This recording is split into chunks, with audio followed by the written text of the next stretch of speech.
C'était l'une des annonces importantes d'Emmanuel Macron hier soir, la mise en place d'un hôpital militaire de campagne en Alsace pour soulager les services de réanimation du Grand Est complètement saturés.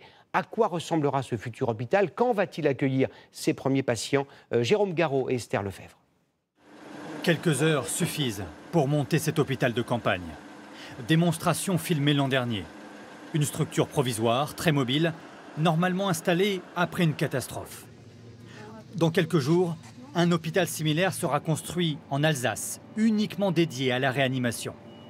Nous avons contacté cet après-midi un médecin militaire, anesthésiste réanimateur.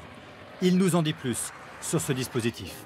On monte une tente après l'autre, donc 5 tentes de 6 lits de réanimation, 30 lits de réanimation totale, qui va être capable de prendre en charge des patients en état critique ou post-critique.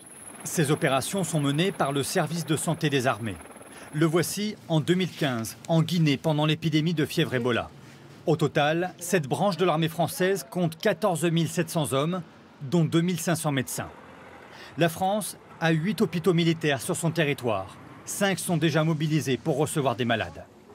L'armée de l'air vient aussi en renfort, avec ses avions militaires.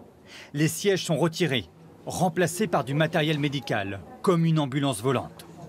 Ce dispositif est normalement utilisé pour transporter les militaires blessés, jusqu'à 12 patients à la fois. Il servira désormais à évacuer les malades du coronavirus des régions les plus affectées vers les zones les moins touchées par l'épidémie. But, soulager les hôpitaux débordés.